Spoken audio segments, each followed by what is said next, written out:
except I received this insight about a title called Prisoner of War. The book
going on, everybody? Welcome back to another episode of Weekly Dose of Dano TV, where you're only going to find the most fire content with the most meaningful and purposeful message on the internet.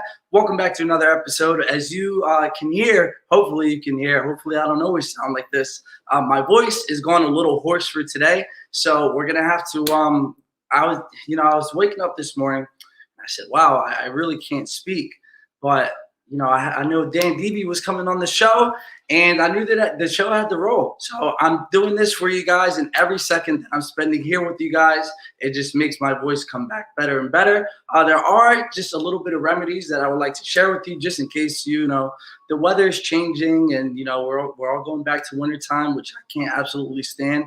I'm a summer guy. But, in case this happens to you, I just wanted to give you a few tips on, how to make it come back.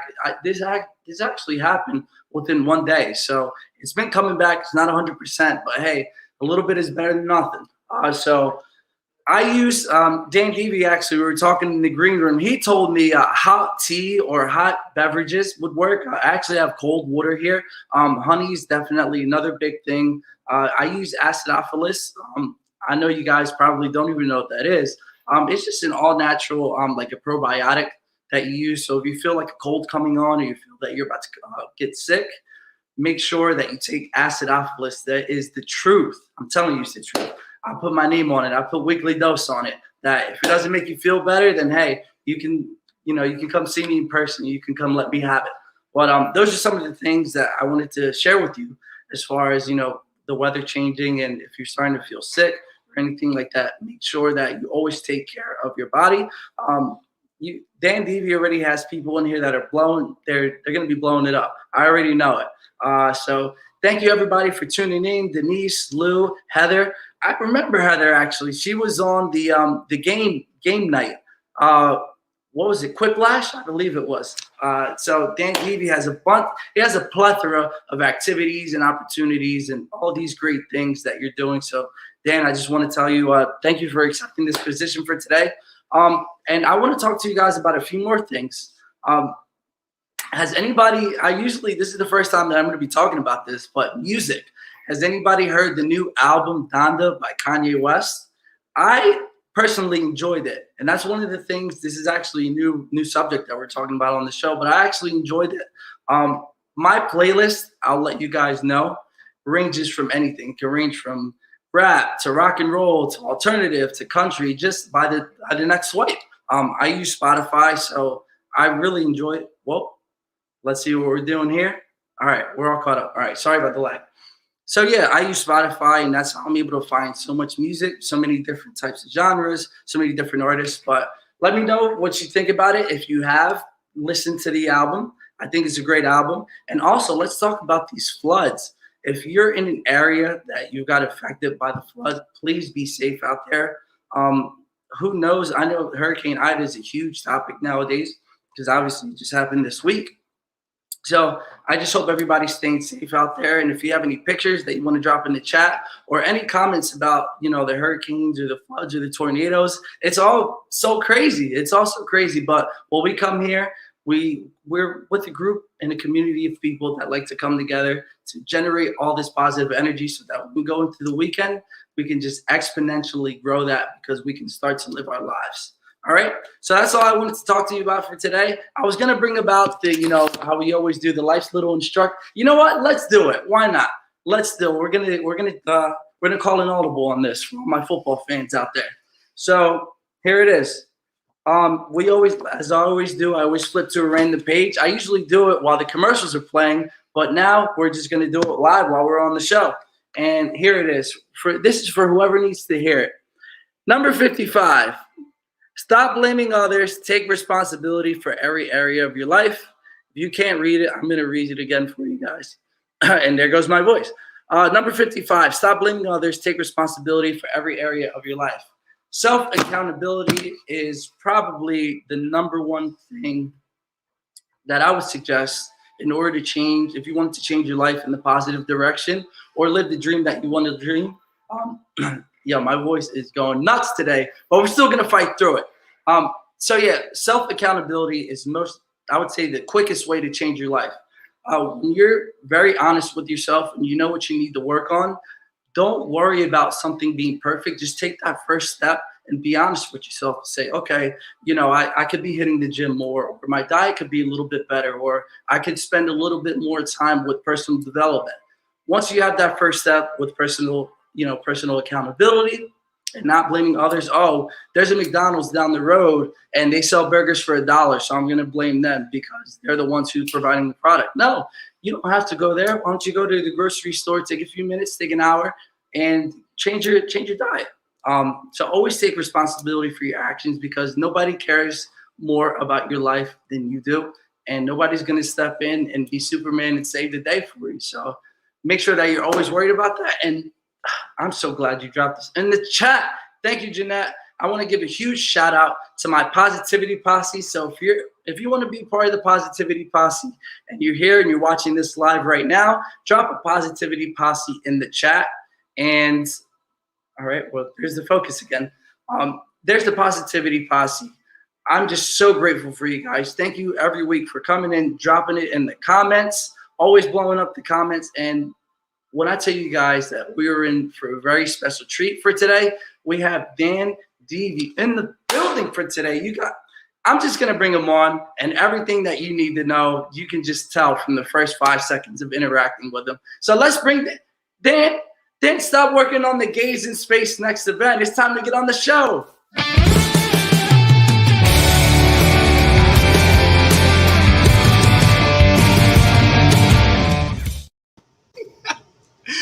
Dano! Oh, wait, I can't hear you. No, I'm just kidding. No.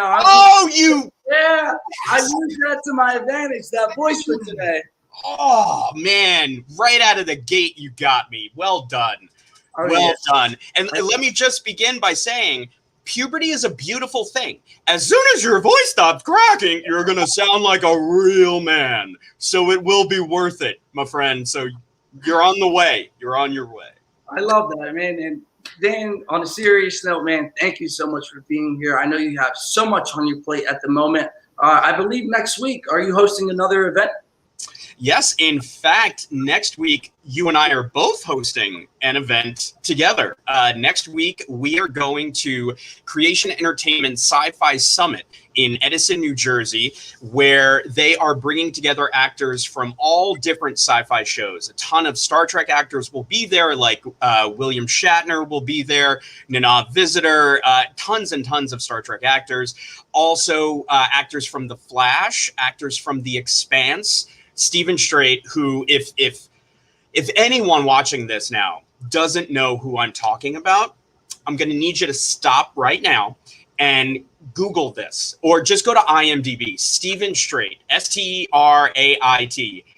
Awesome guy, such an incredible actor, incredible career. He's currently the star of the series The Expanse, and you definitely want to know who he is. He's going to be there this weekend.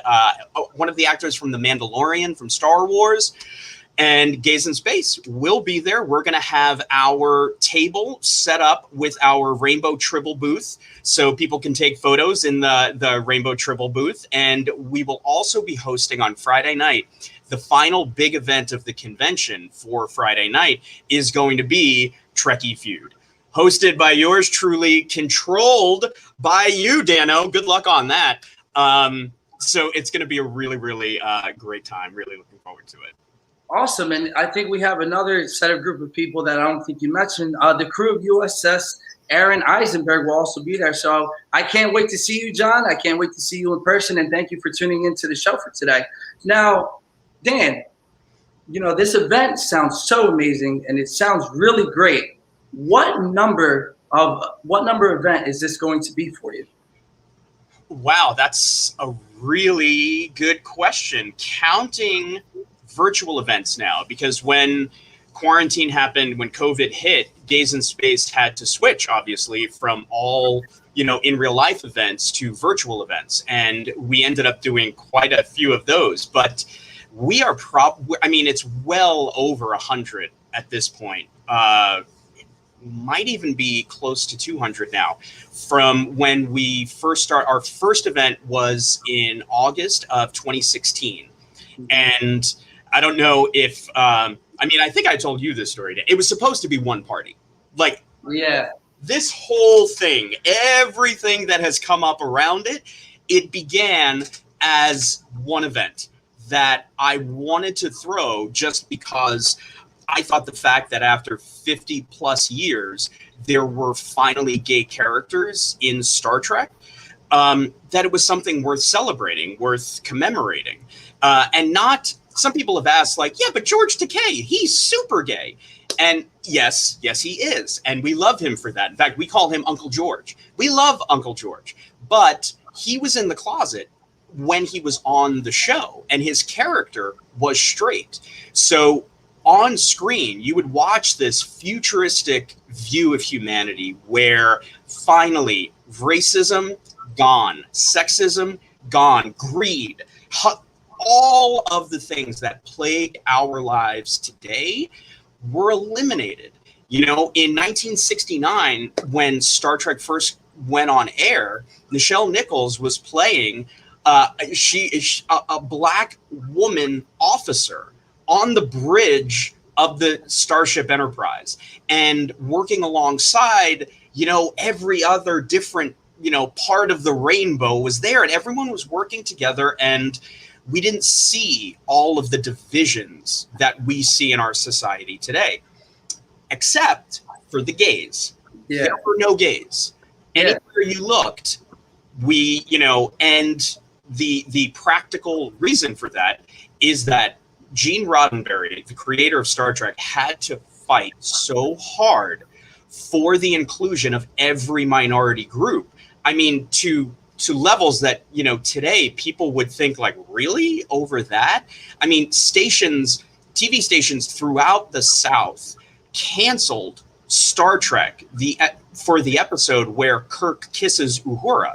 It was the first interracial kiss on TV, and they got banned in the South. They wouldn't let it be shown. So all of these battles this man is fighting, and at the same time trying to run a successful TV show. So the truth is, they didn't get to us. They there wasn't enough time, unfortunately, in Roddenberry's life for he himself to do what he really wanted. And what he really wanted was he wanted us to be there. Like, he knew. He was like, of course, a future without gays? Are you kidding me? Of course. Yeah. But it didn't happen until 2016. And in Star Trek Beyond, all of a sudden, you know, this is the reboot. So in the reboot universe, Sulu is gay with a husband and a daughter. And all of a sudden at that point, we existed. And it meant so much to me. No one was really talking about it or doing anything, which I thought was really strange. So I was going to the big Trek convention in Vegas to cover it just as a member of the press. And I was like, I'm going to do something. You know, I don't care if it turns out that it's me and two friends, you know, having a beer and toasting the fact that we made it. Well, it turned out to be quite a bit more than that. And we had Nana Visitor, who plays Major Kira Nerys on Star Trek Deep Space Nine. She came to that first event. And I still remember she said to me, she said, Dan, I can come, but I could probably only stay for like maybe 20 minutes. And I was like, oh my God, no, just having you there will be amazing. She stayed for 3.5 hours. Yeah. Like, had to put her in a cab back to the hotel at the end kind of situation. And the next day she said, whenever you do this again, I'm there, because this is really important. Now, Dan, I want to take a step back. I remember, and this is one of the comments that really struck me when I went to your event out in Vegas. There was a huge comment that a reporter made about, you know, gays is going to be, I don't want to spoil the quote because it really takes you back. But let me just tell you guys, before I get into that question, man, these events, let me just let it be known for the record. I think everybody already knows, you know, I'm not gay, and I've never seen a single piece of Star Trek anything ever in my life. But when I tell you the environment of people that are all there coming together to support one purpose, and the way that, you know, you would think, oh, you've never seen Star Trek and you're not gay, what are you doing here? No, the environment is so inclusive. So now, the point that I wanted to make is there was a reporter, and he says that something is going to be eliminated. There's going to find a cure for that. Could you talk a little bit about that story? Yeah, absolutely. And thank you for coming out as a non-Star Trek watcher. That's very hard when you're my friend. So that took bravery and courage. So well done. We're going to fix that. So the quote that you're referring to is, it was in a Metro Source magazine article. I did an interview with them last month, and I was recounting Rod Roddenberry, who's the creator, Gene Roddenberry's son. When we first met, I asked him that question. I asked him, why are there no gay people in Star Trek? And in response to that, he said, you know, I've heard over the years, I'm not saying this, I've heard from other people, like fans. Maybe they live in the middle of the country in a state that's predominantly red. Maybe, who knows? But the explanation that fans had come up with was that the reason you've never seen a gay person on Star Trek is because it's been cured by the 23rd century. Like, you've never seen anyone with cancer because it's been cured. So gayness had been cured. As far as this group of people, that this is what they postulated. Yeah. So when 2016 happened and Sulu was gay, that theory out the window. Wow. So. Yeah, that and when I first heard that, I didn't think that somebody could be so behind the times. You know, you would think that that's an ideology that's all the way back in the 1800s, or, you know, it may be even further. But Dan, I want you to talk about yourself for a second, because Dan, you have to be one of the most giving, most kind. Your hunger is insatiable when it comes to other people and just helping everybody out and making sure that their cup is full. So can you talk a little bit about, you know, yourself and your journey from when you had the first GAAYS in Space event to the one that's going to be going on next week? What are some of the biggest changes that you found in yourself? Thank you for saying that, by the way. That's one of the best things about GAAYS in Space is all of the people that I've met over these years, yourself included. Like, I mean, talk about positivity, like being in fact, I mean, just from saying hello to you, I feel like things are a little brighter and things are going to be a little bit better. So meeting people like you has been the most fulfilling part of doing Gays in Space all these years, like without question, especially since, like you said, you're not a Trekkie, you're not a member of the gay community, but the message of what Gays in Space is about speaks to you just as clearly as it does to me. And that's incredible. That's absolutely incredible to me. And something that I did not see coming, to be honest. I mean, when you name an organization, Gays in Space, the first thing that comes to your head is not crossover appeal. Like, it's not the first thing. But the truth is, everyone who comes to our events, come to one, like the most skeptical person in the world. I remember a woman that I met. We did an event in San Francisco really early on. I think it was the end of 2016 or 17. She was a housewife from the Midwest, and we did our big party Saturday night. On Sunday, she found me like walking around on the floor and said, "Excuse me, are you Dan Deevy?" And I was like, "Yeah, hi, like, cool, you know me, what's going on, how are you?"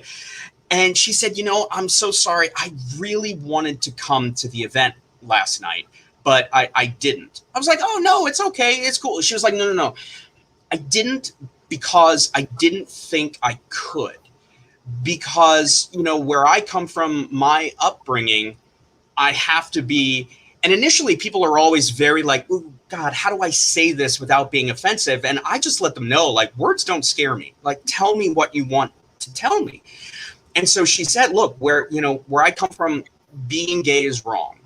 It's not a good thing. It's, against our religious beliefs." And I was very torn about coming to your event, because at the same time, I love Roddenberry's philosophy, and I love the future that Roddenberry is showing us. So if you're a part of that future, how can it be bad? Mm-hmm. And I wrestled with that. And ultimately, unfortunately, I was too scared. But now that I've heard from people that were there, I wish I'd come. And hearing stuff like that is to know that you've changed someone's perspective on something that has been ingrained in them from day one, and that they don't need to change. This woman can go back to her town and exist where she does, where there aren't gay people necessarily in day-to-day life or whatever, and she can ignore that if she chose to. But because she was a Trekkie, she was faced with this and said, "No, I got to resolve this. One side is wrong." And it turns out it's the one I've been taught my whole life. Yeah. Just like, whoa. Yeah, and it really truly changed my perspective too, because I didn't think that I would meet such a group of people that were very caring and kind. I've had experiences. I have good experiences, and I had bad experiences before. As far as the gay community. So when I went, you just completely shifted it, my paradigm, just like that. And it really is truly amazing. Now, we had our conversations before. I'll let you guys in. At the Gays in Space event in Las Vegas, I was supposed to do a live interview with you there. But the time just wasn't right, I guess, by the higher power. They just said, "Oh, well, not today." So we had about a 30-minute, maybe 15-minute. I'm maybe exaggerating it a little bit. I just want to show that I really know you. No, I'm just kidding. No, so we had about maybe 15-minute conversation about everything that you've gone through. And one of the things that really stuck out to me, and it stuck with me, and we actually talked about this on the Zoom call, is that you always think, and I believe it's still to this day, but it's on a lower scale, that, "Oh, why should anybody come to my event? Why would anybody come to my event? Who am I?" What are some of the strategies and maybe experiences that have happened to you that have completely maybe shifted that down? Or is there something that you would like to say to somebody that maybe feels the same way as you? Yeah, I mean, I think for anyone who has ever thrown a party, unless you have the highest self-esteem in the universe, everyone has that moment right before the party begins where everyone panics. Oh my God, no one's coming. I've just done all this work. Who's going to eat all the pigs in the blanket? No one's going to show up. I suck. But then people show up and it ends up being an amazing time. So for me, I don't think that feeling for me is ever going to go away. And I think that's a good thing, because I feel that I need that in the back of my mind at the end of every great event that we do, because what that does is it makes sure that I never rest on the success of a previous event. I will always be thinking, yeah, that was great, but what else? How can we do this better? How can we do this bigger? Who can we reach this time that we didn't last time? And without that kind of ridiculous fear, because I mean, mathematically speaking, when you look at a track record, it's like people come and it's like, yay, but it doesn't change the fact that I'm always terrified it's going to change and suddenly people won't come. But the way that I deal with that is, and my partner Rich will tell you about this, generally a day or two before a big event is about to happen, I'll get a little quiet. Which I know, like, what? But I'll get quiet and, I'll be a little, kind of down, and Rich will see that and he knows exactly what it is. It's the moment where the planning is done, pretty much. The work is done. Now it's very much up to fate and what is going to happen. And at that point, that's when I get scared. That's when I get nervous.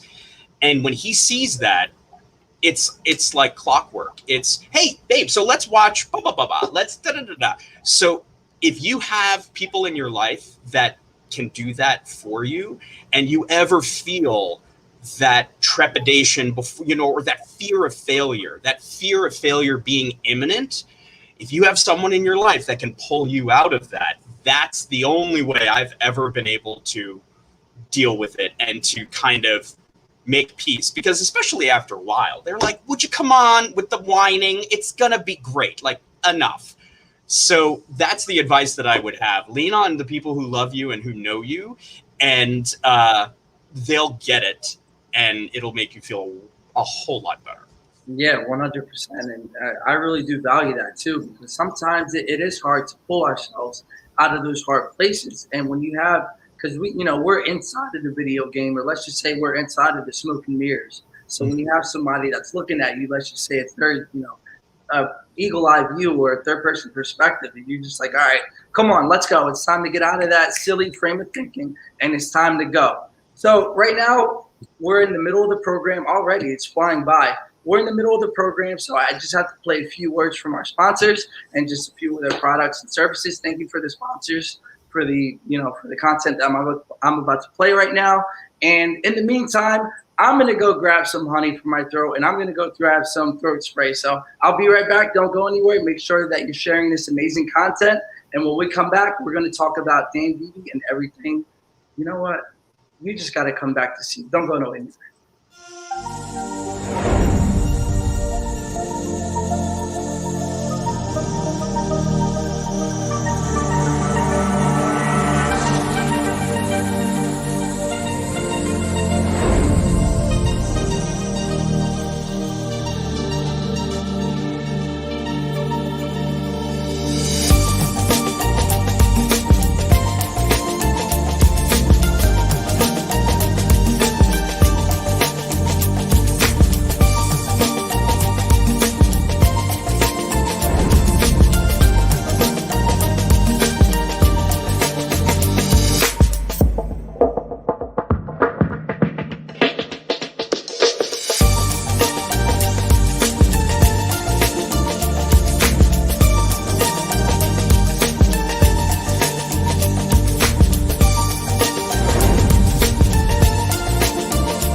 is Annette Wittenberger.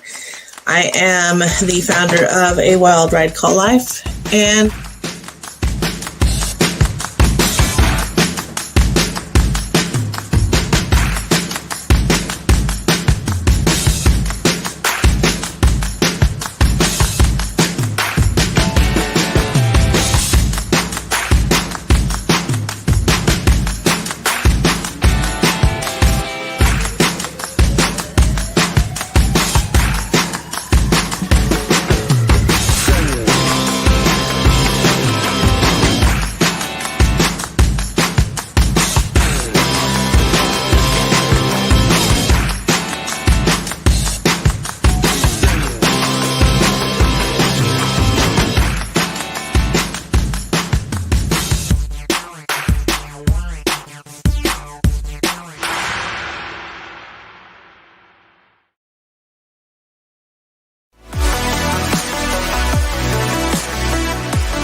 welcome back, everybody. Dan's on his phone. Hey, Dan, what did I tell you earlier? Stop working on GAAYS in Space. It's time to get on the show. No, I'm just kidding. So welcome back, everybody. Dan. You are the man. Now, you have to tell us a story. When I was reading your bio, and I believe I posted it on here as a description for the episode, one thing that really stood out to me was 70,000 muffins. What is that? Please describe what do you even do with 70,000 muffins? Yeah, that was an interesting thing. It was the first project that I worked on. I started my career in entertainment journalism. I was doing interviews and movie reviews, stuff like that, for almost 20 years. And when this was before Star Trek Discovery, the first new Star Trek series came out, Michael Dorn, who plays Worf, he was pitching a Worf series. And as a huge Star Trek fan, I was like, yes, this is a no-brainer. You should totally do this. And I was interviewing him as a member of the press, and we were talking about that. And I made a really silly off-the-cuff joke because he was talking about Paramount, kind of being wishy-washy. Yeah, we'll do it. No, we won't. Let's see. And I said, well, man, send them a basket of mini muffins, send them a nice basket of mini muffins. Everybody will be your best friend at that point. Well, when he said it back to me in his Worf voice, mini muffins, I thought, oh, hang on, this might be something. So I came up with this grassroots social media campaign for hashtag We Want Worf. And the idea was that fans would donate mini muffins, baskets of mini muffins, and they would all be sent to CBS Studios with a note saying hashtag We Want Worf. And after CBS gave the muffins back, because we knew they weren't going to keep them, those muffins would be donated to a local area food bank. So on the day of, we got into this white and pink mini muffin van, and myself, a man dressed in full Klingon makeup, and a man dressed in full Vulcan makeup drove to CBS Studios and told them, we have the muffins for Moonves. And they said, isn't that nice? Now turn around and get out of here. So point was made. And then we just turned right around and we drove to the LA food bank that was nearby, and we donated the muffin. And it ended up being close to 70,000 mini muffins that fans had sent in to convince CBS, we want Star Trek back on TV. We want this show. Yeah.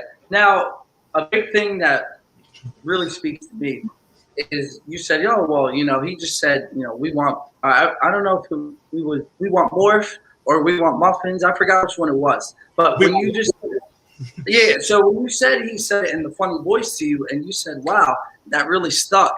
I feel as though a lot of people had these golden opportunities in their lives that it happens all the time, but we just don't know how to see it.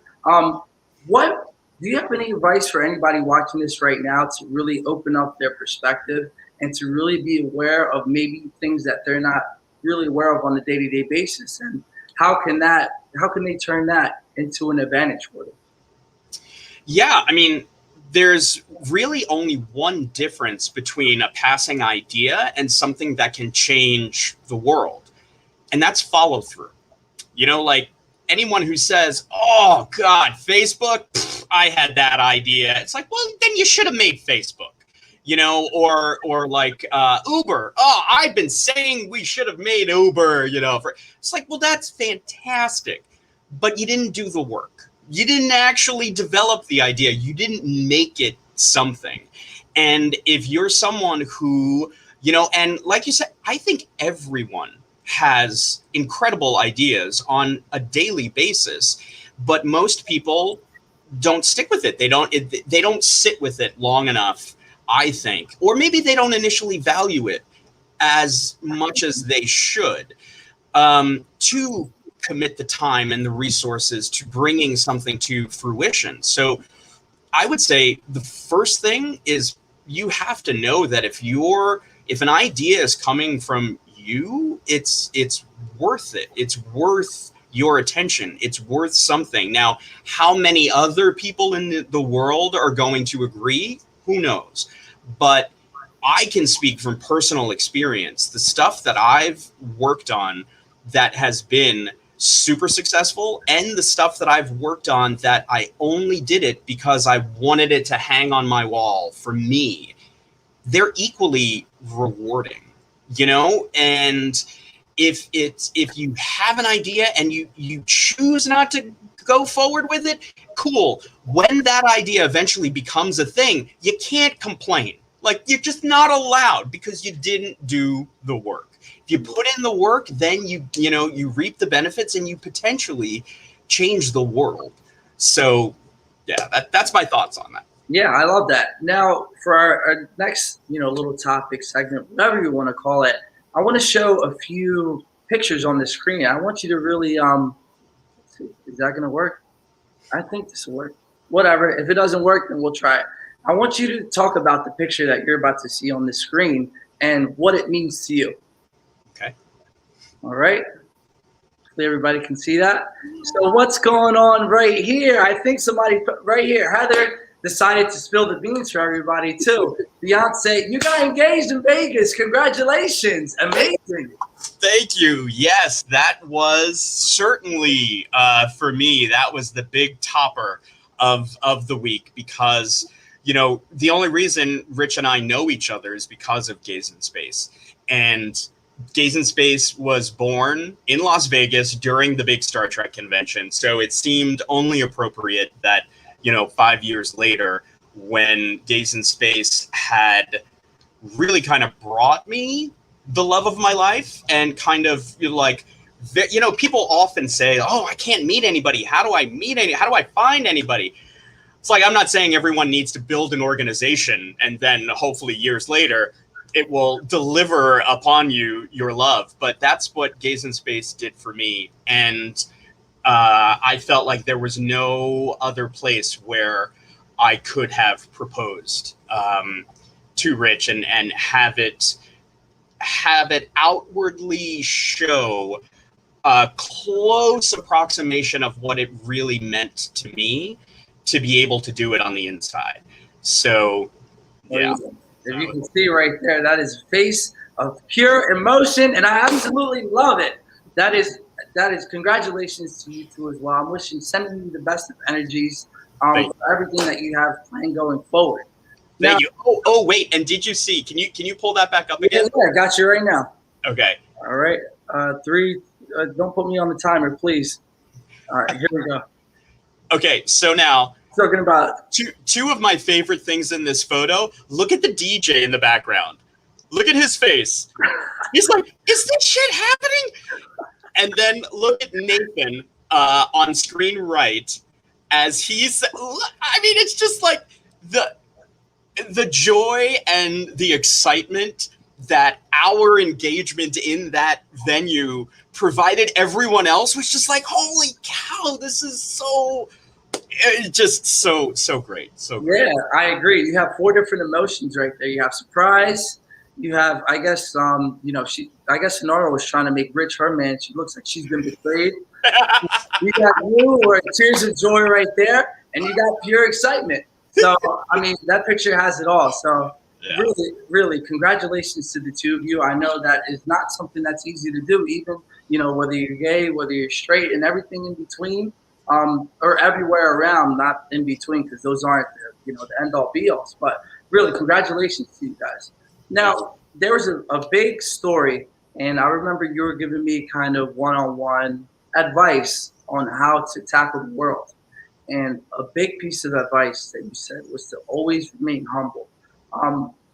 Has everything been as great and as glamorous as social media may portray? Or, you know, could you talk about some of your hardest moments and how you got through them?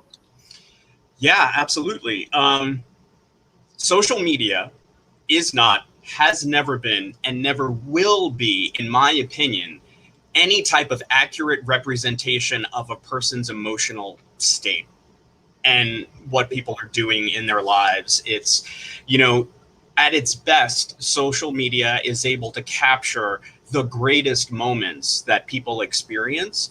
But once it's immortalized like that, and it's the only part of your life that other people are seeing, suddenly that moment in their minds is your everyday and is your every minute.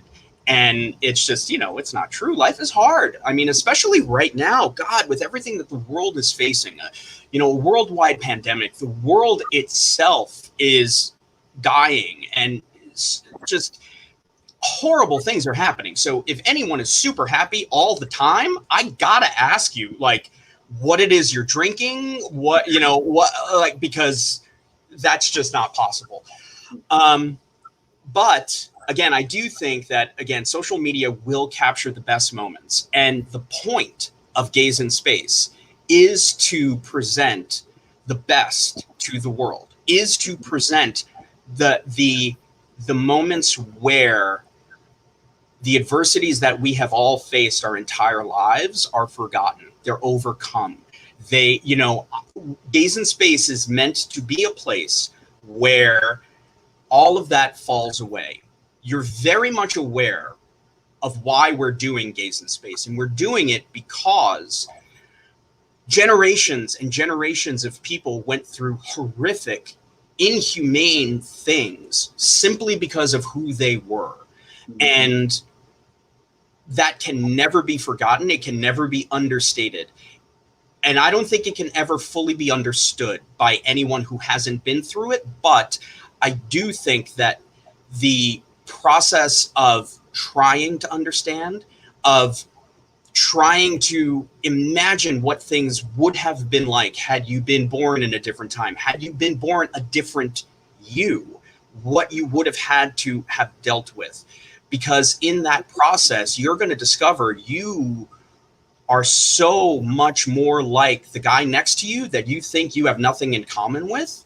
But when you try to put yourself in their shoes, you realize, oh, isn't that something? We're all human. And that's what brings us together and connects us. And that's what tears down these ridiculous forced boundaries we put between ourselves. And so Gays in Space has never, will never put anything out there, be it on stage, social media, anywhere, that is anything less than positivity. There will be, you will never see a Gays in Space post saying, oh, so-and-so is terrible and so-and-so has done this and, oh, have you heard? No, because that's the antithesis of why a nonprofit organization to promote inclusion and love exists. So when you look at everything that we put out there, everything that we put out into the world, you get a crystal clear picture of who we are and what we do, so that when you come to that first Gays in Space event, it is not going to be a surprise that you immediately fit in. It's not going to surprise you that you could come to one of our events by yourself, knowing no one. But by the time you leave, you're leaving with friends. But it sounds corny, but it happens every single time. Every time we get together, be it in real life or virtually, you leave with new friends, and they're quality people. Like, I've discovered over the years, because everyone is welcome at Gays in Space, those who stick around, those who stay, they're the good people. It's not the most fun, I guess, for people who aren't quite that great. And, you know, they tend to, you know, fall to the side. It's like, cool, no problem. Like, we want everybody who's with us to be there for the reasons that we are, which is to continue to grow as human beings, to love, to embrace differences. Roddenberry has a quote that where he, and I'm going to misquote it horribly now, but he says that I see a time in humanity's future where our differences will no longer be not just tolerated, but valued. And in those moments of, whoa, you are so different than I am. Tell me about that. Oh my God. What? You know, like, I mean, it happens to me when I meet men who are taller than 6 feet tall. It's like, God, what must that be like? Tell me, you know? So that's, I mean, that's a very long story and a roundabout way of answering your question. But because there absolutely has been heartache along the way of building stuff like this. It is an unfortunate truth in our society today, where, you know, the sometimes the most exciting thing that people can watch is not necessarily the building up of an organization, but the downfall of it. And there are people out there and organizations that are just waiting to see things fall. And that's not fun when you're the guy there with the shovel and the building and the, you know, but you know, at the end of the day, what we've built with Gays in Space has been a million times more than I ever could have possibly thought it would be. So for me, it's like, I'll deal with it. Bring it on, because this is worth it. Yeah, and everything that you say, I'll tell you guys right now, straight up, Dan is not lying. If he were lying, he would not be on the show today, because I met Dan through the Gays in Space event in Las Vegas, and he's very right. He's spot on. I've met people that when you weren't even there, actually, the day after everything got thrown out, and not thrown out, everything got disassembled and you packed it all up, I was still meeting people from the Gays in Space events, and they were like, oh, I didn't even see you over there. There were so many people, and we got to start talking. We exchanged phone numbers. You know, it really, truly is an amazing experience. Now, as far as the build-up, I know you say everybody doesn't like to see the build-up. I kind of equate it to building a house. You know, everybody sees the family living in the house. Everybody sees, you know, the cars in the driveway, but they don't see what it took in order to build the house. Like, you know, with the carpenter, they don't see all the drywall, or they don't see everything that goes into it, all the electrical work. What does it take to really put together a Gays in Space event? Because everybody sees all the happy faces on social media. What's the process like to put together a Gays in Space event? It's, you know, it's boring. I have to be honest, it's boring. It is, you got to find the venue. You got to, you know, work out the deal with the people who run the venue. You have to make sure that you have enough staffing and that there's a photographer there to do it, and you got to promote, and you got to, it's very, it's, and now that we've done so many, it has become like, okay, well, time to kind of do it again. But the way to accomplish a good event, which is actually what I thought you were going to ask. So I was like, oh, I'm ready for that one. The way that you do it is to truly believe in why you're hosting it, in why you're doing it.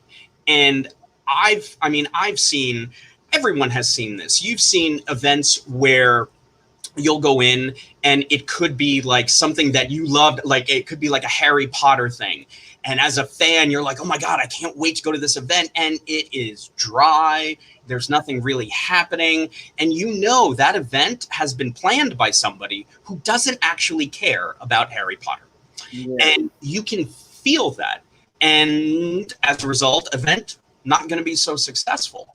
But when you go to something that has been put together and built by people who truly believe in what that is, you feel it, you get it, and it ends up being a good time for everyone. So as long as we here at Gays in Space continue to love everything that we're doing, that we continue to be 1,000% committed to the message, and that it continues to be a genuine want and need of ours to do this, not for ourselves, but to do this for everyone else, to bring the community together. I want everyone to find their Rich. I want everyone to meet their person at a Gays in Space event. I mean, I want you to meet them any way you can, but the way that I can help is to keep these things going, because that's what I want. I want to create a space where you can find